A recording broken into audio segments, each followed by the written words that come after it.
கனகராஜ் அவர்கள்ட்டேருந்து தொடங்குறேன். இன்றைய பரப்புரை களத்தை கேட்டிருப்பீங்க திரு கனகராஜ். தமிழ்நாட்டில் இப்போ மிகப்பெரிய அளவுக்கு பாரதிய ஜனதா கட்சிக்கான செல்வாக்கு கூடியிருக்கிறது.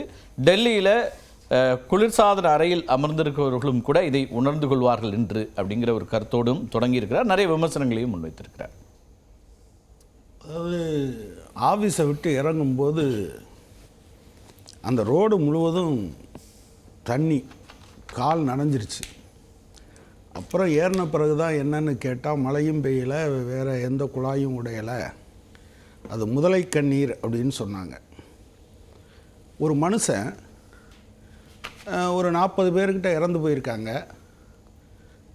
தமிழ்நாட்டில் எனக்கு தெரிஞ்சு அமைச்சர்கள் களத்தில் நின்னாங்க, அதிகாரிகள் களத்தில் நின்னாங்க. ஒருவேளை சோற்றுக்கு வாய்ப்பில்லாத ஒரு மனிதன் கூட வெள்ளத்தின் காரணமாக சாப்பாடு இல்லாதவனுக்கு கொண்டு போய் சோறு கொடுத்ததை பார்த்துக்கிட்டு இருந்தோம்.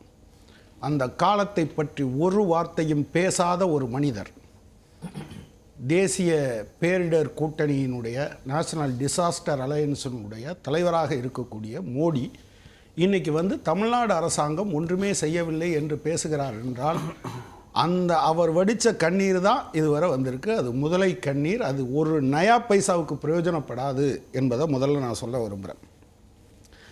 பாஜக இதயத்தில் தமிழ்நாடு இருக்குதுன்னு சொன்னார். தமிழ்நாட்டோட இதயத்தில் பாஜக இருக்கா? அதைத்தான் நான் கேள்வி கேட்க விரும்புகிறேன். இந்த இடைப்பட்ட காலத்தில் உத்தரப்பிரதேசத்தில் ஒரு ட்ரக்கில் போனவங்க அது கவுந்து இறந்து போச்சுன்னு 22 பேர் இறந்து போனாங்க அப்படின்னு சொன்னோன்னா உடனடியாக நிவாரணம் அறிவிக்கிறார். குஜராத் வெள்ளத்துக்கு நிவாரணம் அறிவிக்கிறார். ஆனால் தமிழ்நாட்டுக்கு ஒரு நயா பைசாவும் கொடுக்காத இவர் எங்களுக்காக கண்ணீர் வடித்தார் என்றால் அது முதலை கண்ணீர் என்பதை தவிர வேறு வழி இல்லை.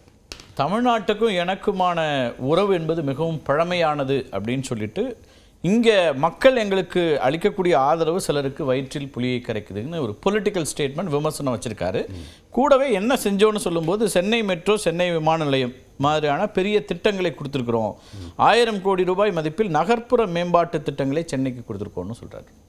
அதாவது 2 விஷயத்தை நான் சொல்ல விரும்புகிறேன். மெட்ரோ ரயிலுக்கு 2வது ஃபேஸுக்கு அவர் பணம் கொடுக்கல, தமிழ்நாடு அரசாங்கம் தான் இப்போ வர பணம் கொடுத்துக்கிட்டு இருக்கு. ஒரு பொய்யை பேசுகிறதுக்கு ஒரு மனிதர் அங்கேருந்து இங்கே வர்றாருங்க, நம்ம செலவில், உங்கள் செலவுலையும் என் செலவுலையும் இங்கே அந்த பொய்யை பேசுகிறதுக்கு சொல்லிட்டு போகிறார். நம்பர் 1. விமான நிலைய விரிவாக்கத்துக்கு நிறையா அவர் காசு கொடுப்பார். அவர் அதை அதானிக்கு தான் விற்க போகிறாரு.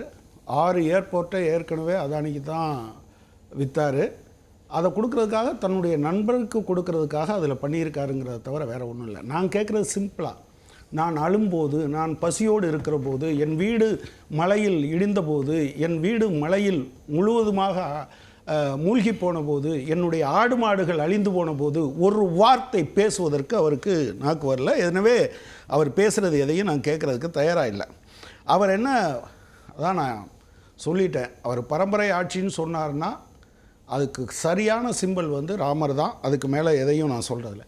தேர்தல் பத்திரத்தை விட ஒரு ஃப்ராட் இருக்க முடியுமா? ஊழலை பற்றி அவர் பேசுகிறார். இன்றைக்கு அவர் இங்கே இருக்கக்கூடிய நிறுவனங்களெல்லாம் அது என்ன கெடுத்துட்டாங்க அப்படின்னு பேசியிருக்கார். தேர்தல் பத்திரத்தில் எத்தனை வருஷங்க ஆச்சு? எத்தனை 1000 கோடி கொடுத்துருக்காங்க? மொத்தம் எத்தனை தேர்தல் பத்திரம்? இன்றைக்கி எஸ்பிஐயோட ஸ்டேட்மெண்ட் என்னென்னா, ஜூன் 30ஆம் தேதி வரை எனக்கு டைம் வேணும். பாஜகவினுடைய கொள்ளை கூட்டாளியாக ஸ்டேட் பேங்க் நிர்வாகம் இருக்கிறது. நான் என்ன கேட்குறேன்னா, அதுதான் நிலைமைன்னா இவங்க சுப்ரீம் கோர்ட்டுக்கிட்ட என்ன சொல்லியிருக்கணும்? அது என்றைக்கு சொல்லிச்சோ எங்களுக்கு இவ்வளவு நாள் ஆகும்னு சொல்லணும். இன்றைக்கி சொல்கிறாரு, ஒரு ஒரு ஒரு தினசரி அன்றாடம் வேலை பார்க்குற ஒரு மனிதனை கொண்டு போய் விட்டால் கூட 1, 2, 3ன்னு எண்ணி சொல்லிடுவான். அப்புறம் போதை மருந்து, போதைப் பொருள் மொத்த விற்பனை வியாபாரியே அவர்தான். எப்படி இவ்வளோ பெரிய மதவெறி போதை பொருள் விற்பனை வியாபாரி அவர் தான். இந்தியா முழுவதும் அதைத்தான் செய்து கொண்டு இருக்கிறார். எந்த போதையால் நாடு அழியும் என்று கேட்டிங்கன்னா, மிகப்பெரிய போதை மதவெறி ஏற்றுவது தான். அதை அவர் தான் செய்து கொண்டு இருக்கிறார். அதனுடைய பிதாமகன் அவர் தான். நான் அவர் இன்றைக்கி நிறையா பேசினார். அவர் பேசினதில் சில விஷயங்களை அவர் சொன்னார். ஆன்லைனில் போட்டால் ஃப்ராடு வராதான், அதனால் இவங்களுக்கெல்லாம் வருத்தமாக போச்சான். நான் கேட்குறேன், நீங்கள் சொல்கிற டபுள் என்ஜின் சர்க்கார் இருக்கக்கூடிய குஜராத், உத்தரப்பிரதேசம், மத்திய பிரதேசம், அஸ்ஸாம் தமிழ்நாட்டோட சின்ன மாநிலம். ஆன்லைன்லேயே இந்த என்ன வருஷத்துக்கு 6,000 ரூபா போடுவேன்னு சொன்னாங்களே, 8,35,000 போலி கணக்குகளில் வந்தது. மோடி விசாரணைக்கு உட்படுத்தப்படணும், அஸ்ஸாம் முதலமைச்சர் விசாரணைக்கு உள்ளாக்கப்படணும்.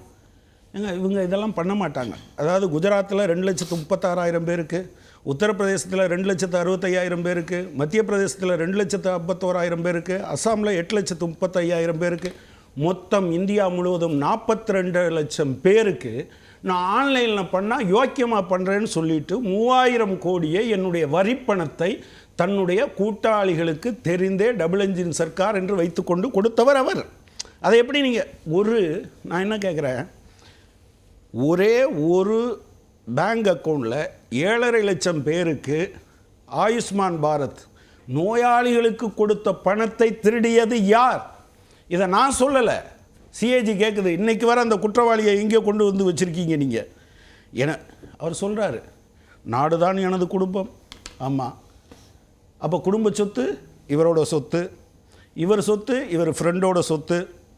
அவர் 16 வயதிலேயே கதையை இப்போ புதுசாக சொல்லியிருக்காரு. 16 வயசுல இருந்து நான் வீட்டை விட்டு வெளியில் வந்த நாட்டு மக்களுக்காக கூட இருக்கேன், இன்றைக்கு என்னோடு இருப்பது நாட்டு மக்கள் தான், எனக்கான குடும்பம்னு இல்லை. நீங்கள் சொல்லக்கூடிய விமர்சனத்துக்கு பதில் விமர்சனம் சொல்கிறார். அதைத்தான் நான் சொல்கிறேன். லாலு பிரசாத் யாதவ் சொல்கிறதுக்கான பதில். இவர் கதையெல்லாம் இந்த 3ஆம் கிளாஸில் முதல்ல பிடிச்ச கதையை பொய்ன்னு சொல்லிட்டாங்க.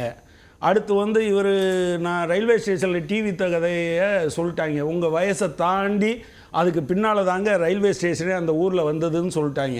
இவர் படித்த என்டையர் பொலிட்டிக்கல் சயின்ஸு தப்புன்னு சொல்லிட்டாங்க. இப்போ இதெல்லாம் தாண்டி இவர் 16 வயதுலேன்னு ஒரு கதை படிக்க ஆரம்பிச்சிருக்காரு.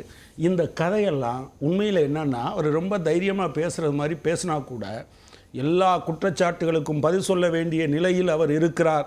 ஒருவேளை அவர் சொல்லியிருக்காரு, உங்களுக்கு நான் கேரண்டி தரேன், தப்பு பண்ணவங்களை நான் கட்டாயம் தண்டிப்பேன்னு சொல்லியிருக்காரு. எஸ், 2024 இந்தியா கூட்டணி வெல்லும் போது அதில் மிக ஏராளமான கொலைகளுக்கும் அல்லது நிறுவனங்களை சீரழித்ததற்கும் கொள்ளைகளுக்கும் பதில் சொல்ல வேண்டிய முதல் நபராக நரேந்திர மோடி தான் இருப்பார். அதுதான் இன்றைக்கி இருக்கக்கூடிய நிலைமை. அவர் சொல்கிறாரு, நாங்கள் நிறையா அங்கெல்லாம் அது என்ன தெர்மல் பவர் பிளான்ட் கொண்டு வந்துட்டோம். அவர்கிட்ட சொல்லுங்கள், 2 லட்சம் கோடி ரூபாய்க்கு வாங்கி 4 லட்சம் கோடி ரூபாய்க்கு குஜராத்தில் இருக்கக்கூடிய நிறுவனத்துக்கு விற்று அந்த 2 லட்சம் கோடி ரூபாய் எங்கே போச்சுன்னு கேட்காம பொத்தி பாதுகாக்கிறாரு. பார்த்தீங்களா? அதுக்கெல்லாம் அவர் தான் பதில் சொல்லணும். முதல் கட்ட கருத்தை எடுத்துக்கிறேன், பேசலாம், விவாதிக்க நிறைய கேள்விகளும் இருக்குது உங்கள்கிட்ட. திரு ஸ்ரீராம், எப்படி பார்க்குறீங்க? நிறைய விமர்சனங்களை முன்வைக்கிறார் திரு கனகராஜ். பிரதமருடைய உரை, அப்புறம் இங்கே மக்கள் அதை பார்த்து ஏமாற மாட்டாங்கன்னு முதலமைச்சர் ஒரு கருத்தை முன்வைக்கிறார். கரெக்டாக, மக்கள் நிச்சயமாக ஏமாற மாட்டாங்க. ஏமாந்தது போதும்னு நினச்சிட்டாங்க ஆல்ரெடி. தமிழகத்தில் சென்னையில் என்ன மழை வந்தாலும் தமிழ் மக்கள் ஆனந்த கண்ணீரில் தான் மிதப்போம்.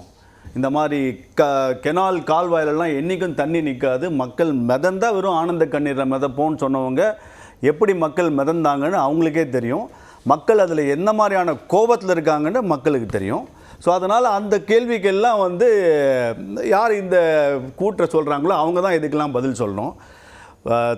திருநெல்வேலி தூத்துக்குடியில் அவ்வளோ பெரிய மழையும் அவ்வளோ மக்கள் இருக்கும்போது நமக்கு இண்டி கூட்டணி அலையன்ஸ் பேசுகிறது தான் முக்கியமாக தோணுச்சே தவிர, ஆளுகின்ற ஒரே மாநிலம், அந்த மாநிலத்தின் முதலமைச்சர் அங்கே போய் மக்களை பார்க்காம இண்டி கூட்டணியில் தங்களுடைய எதிர்காலத்தை தங்களுடைய அரசியல் முக்கியத்தை தான் பார்த்தாங்களே தவிர மக்கள் நலனை எங்கே பார்த்தாங்க? இதே பிரதமர் மறுநாளே ராஜ்நாத் சிங் அனுப்பிச்சு வச்சாங்க, திரு நிர்மலா சீதாராமன் அவர்களை அனுப்பித்து வைத்தார்கள். திமுகலையும் பல பேர் அனுப்பப்பட்டாங்க. நம்ம விமர்சனம் ஒரே மாதிரி. முதலமைச்சர்னு ஒருத்தர் இருக்கும்போது என்னுடைய மாநிலம் தான் முதன்மையாக வர வேண்டும், பிரதானமாக இருக்க வேண்டும், எதுவுமே எனக்கு முக்கியமாக இருக்கக்கூடாது, என் குடும்பத்தை உட்பட என் குடும்பம் கூட பிரச்சனையாக இருந்தாலும் அங்கே நிற்கணும் முதலமைச்சர் என்று சொன்னால். நின்ன இடம் பீகார், அதுதான் இங்கே பாயிண்ட். ஸோ அதனால அவர்கள் தான் இதற்கு பதில் சொல்லணும். அதே மாதிரி இவர் சிஏஜி பற்றி சொன்னார். 7.5 லேக் அது டம்மி அக்கௌண்ட்டாக தான் இருந்ததே தவிர, மாறாக அதே சிஏஜி இந்த கேரளாவில் தான் இந்த மாதிரி ஆயுஷ்மான் பாரத்தில் ஃப்ராடு நடந்தது. கிட்டத்தட்ட 9 கோடி ரூபா பணத்தை எப்படி செத்தவங்க பேரில் வெக்கமில்லாமல் அந்த கவர்மெண்ட் எடுத்ததுன்னு சிஏஜி ரிப்போர்ட் சொல்லியிருக்கு. அது யார் வேணால் படுத்து பார்த்துக்கலாம், அது யார் வேணாலும் எடுத்து பார்த்துக்கலாம், சரிங்களா?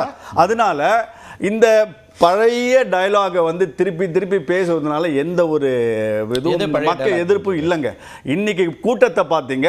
இன்னைக்கு மக்கள் வந்து நிச்சயமாக என்டிஏ அலையன்ஸில் எது டிசாஸ்டர் அலையன்ஸ்ன்றதை 2024 எனக்கு ஒன்று கம்யூனிஸ்டுகள் இந்த மாதிரி ஒரு மீட்டிங் போட்டால் ஃபஸ்ட்டு ஒரு 5 சேராவது ஃபில் ஆகுமான்றதை அவங்க பேசிட்டு இல்லை அவங்க ஏதாவது ஒரு மாநிலத்தில் அவங்க இதை நிரூபிச்சுட்டு அதுக்கப்புறம் என்ன விமர்சனம் வேணால் வைக்கலாம் இவங்க.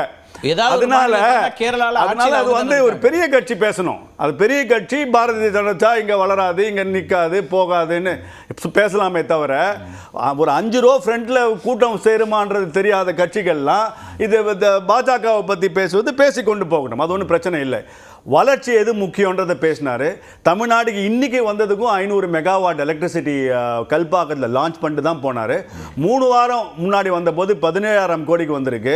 32,000 கோடி சீஃப் மினிஸ்டரோடையே இங்கே ஒரே மேஜரில் அவர் வந்து எங்கள் பிரதமருக்கு பாடம் எடுத்தாருன்னா ஒரு டயலாக் விட்டாங்களே, அன்னைக்கு 32,000 கோடி. அந்த மாதிரி ஒரு வாட்டியும் தமிழகத்திற்கு வரும்போது தமிழக மக்களுக்கு எதை செய்ய வேண்டுமோ அதை செய்து கொண்டு தான் இருக்கிறார் இந்த பிரதமர். உண்மையாக தமிழக மக்களுக்காக அவர் சேவை செய்கிறார். அதனால நிச்சயமாக தமிழக மக்கள் அந்த பக்கம் போறது அவர் சொன்ன மாதிரி புளிய கரைக்குது, வைத்த வலி வரும். 2024க்கு அப்புறம் எல்லாமே வரும். கொஞ்சம் பொறுத்து இருந்து பாருங்க.